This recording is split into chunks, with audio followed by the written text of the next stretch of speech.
dan benar cara memanggilnya, maka semua permintaan Anda sulit bagi Allah untuk menolaknya, dikabulkan seketika. Nama itu kalau disebutkan dalam doa, maka Allah seketika akan menjawab doanya, dan jika dia meminta, maka akan mengabulkan segala permintaannya.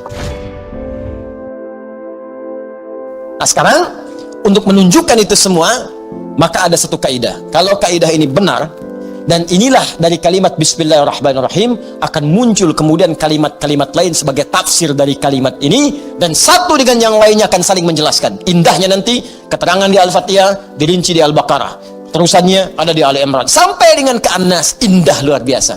Dari setiap kalimat ada yang akan saling menjelaskan, dan kunci dari semua ini terletak pada kalimat Allah. Dan ini bahasan terakhir kita, Allah. Makanya saya akhirkan, saya bacakan dulu kaidahnya. Kitabnya At-Ta'rifat karya Imam Al-Jurjani. Ya. Nanti saya bawakan lagi beberapa kitab yang lain. Ini kadang-kadang kitab itu saya hafalkan, cuma kadang-kadang ada sebagian kawan-kawan yang mungkin belum mendapati referensinya, jadi menilai bahwa ini nggak ada nih, pendapat ini nggak ada, dari mana gitu kan. Nah, maka beberapa taklim mungkin saya akan bawa kitab-kitab itu supaya bisa untuk sharing di situ. Kalau ada yang kurang tepat silahkan diluruskan, nggak ada masalah. Saya sih enak saja. Kalau benar salah ya kita katakan itu keliru ya.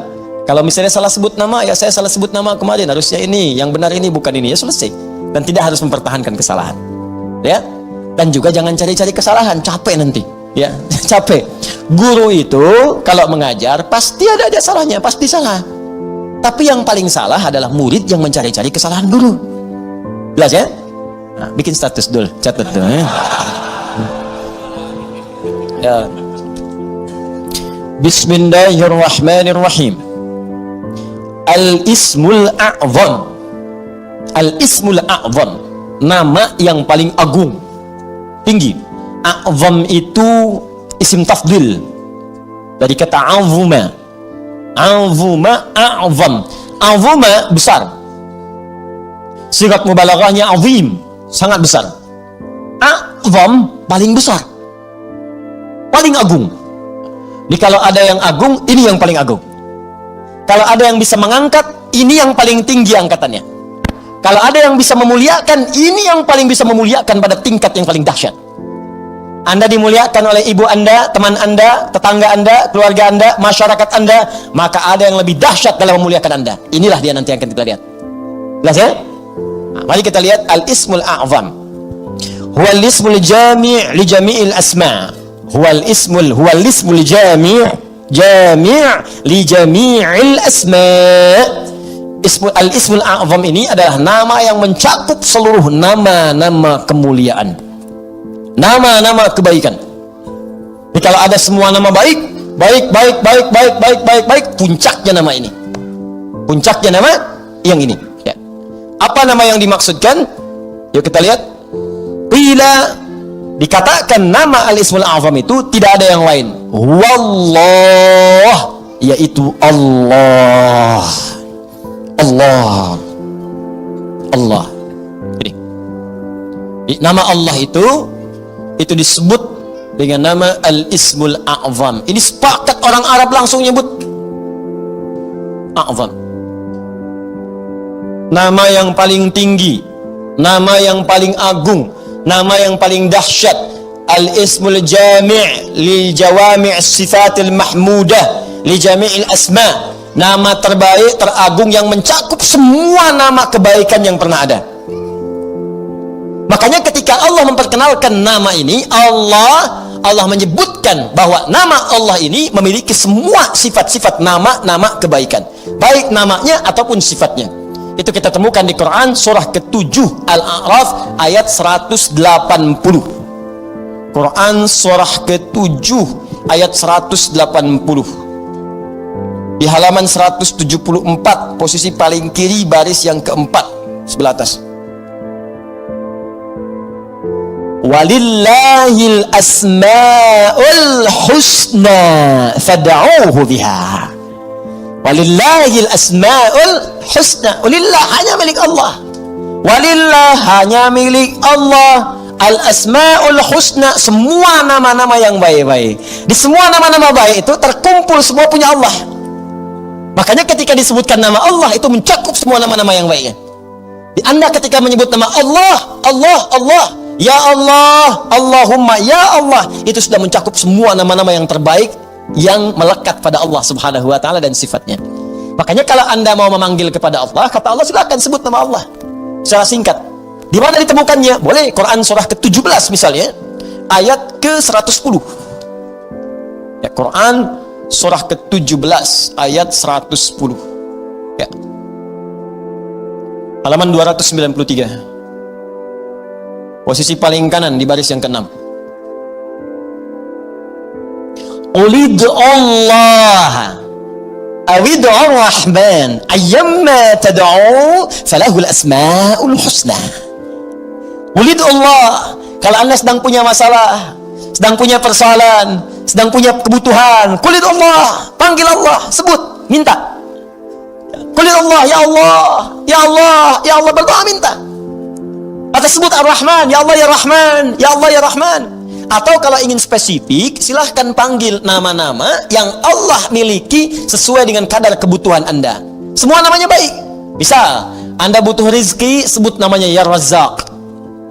Anda sedang belajar, besok mau ujian, belajar supaya dipercepat ilmu, sebut namanya ya Alim.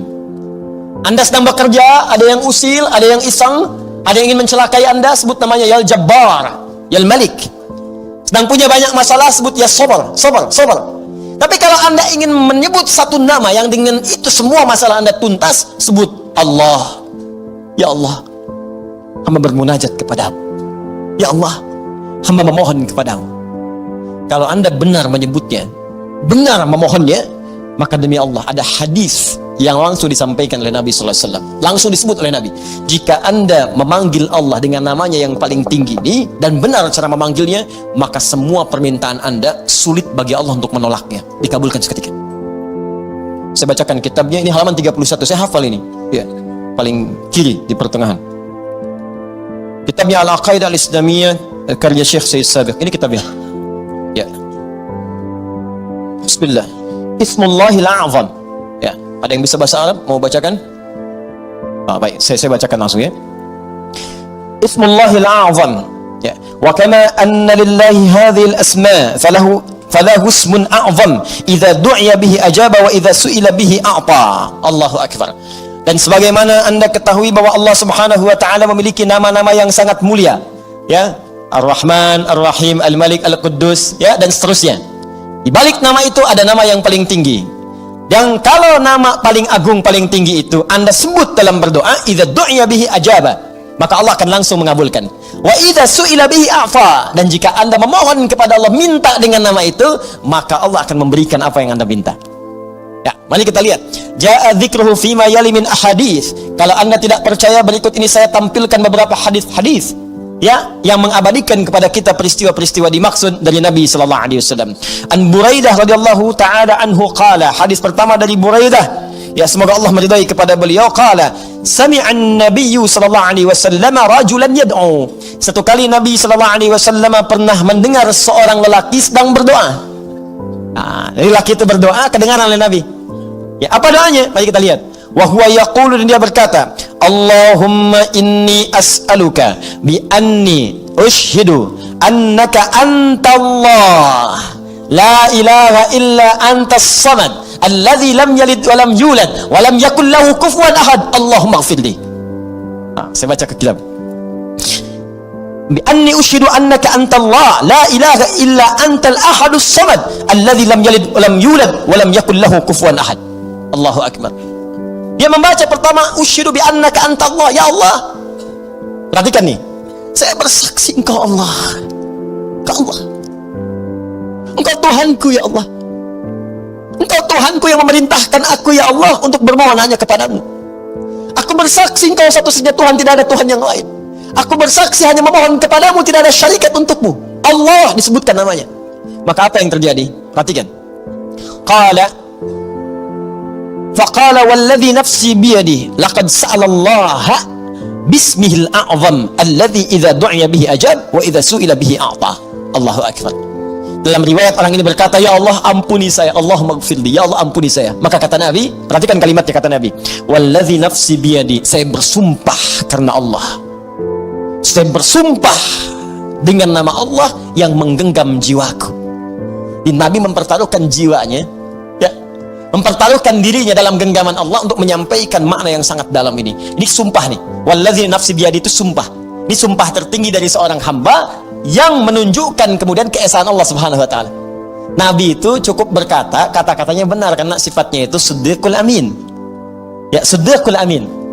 Jadi kalau bersumpah ada yang serius di situ, ada yang sangat penting. Saking pentingnya sampai bersumpah. Anda percaya nggak dengan saya? Tidak, sumpah demi Allah yang menggenggam jiwa saya, yang bisa mewafatkan saya kapanpun. Saya bersumpah. Ini hadis bersumber dari Nabi sallallahu alaihi wasallam. Pertanyaan saya, semakin percaya nggak dengan saya? Semakin, ya? Ini Nabi yang bersumpah. Maka kata Nabi, apa kata Nabi? Laqad sa'alallaha bismil a'zam. Orang itu tadi telah memohon kepada Allah dengan menyebutkan nama yang paling tinggi, nama yang paling agung. Alladzi idza du'iya bihi ajab wa idza suhila bihi a'ta. Nama itu kalau disebutkan dalam doa, maka Allah seketika akan menjawab doanya, dan jika dia meminta, maka akan mengabulkan segala permintaannya. Hadisnya sahih. Hadisnya sahih.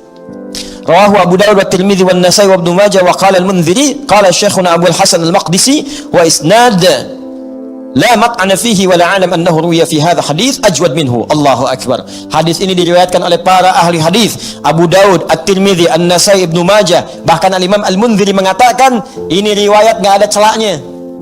Enggak ada celaknya, sahih. Sahih, dan saya tidak melihat riwayat yang lebih baik daripada ini. Ya, hadisnya sahih. Hadisnya saya tampilkan, riwayatnya saya sampaikan, kitabnya saya tunjukkan, dan manfaatnya kita dapatkan. Allah. Nah, coba pertanyaannya, ini kan kalimat dirangkaikan di situ, Bismillah, Allahnya sudah muncul. Bahkan yang paling dahsyat, Rahman Rahimnya datang. Harusnya kalau sudah Bismillah, sifat Rahman Rahim itu datang. Bismillah, minum, Rahmannya turun, berkah minumannya, dituliskan pahala akhirat dengan Rahimnya. Harusnya begitu. Bismillah, sembuh. Ada keberkahan dalam kesembuhan. Sembuh penyakitnya, dituliskan pahalanya. Istighfar di situ saat sakit ada pahala, segala ada pahala, sembuh. Ada keberkahan dalam sembuhnya. Kalau orang sakit kemudian sembuh dan sembuhnya ada berkahnya, maka saat sembuh itu semua hasil dari sakitnya akan mengantarkan dia pada ibadah.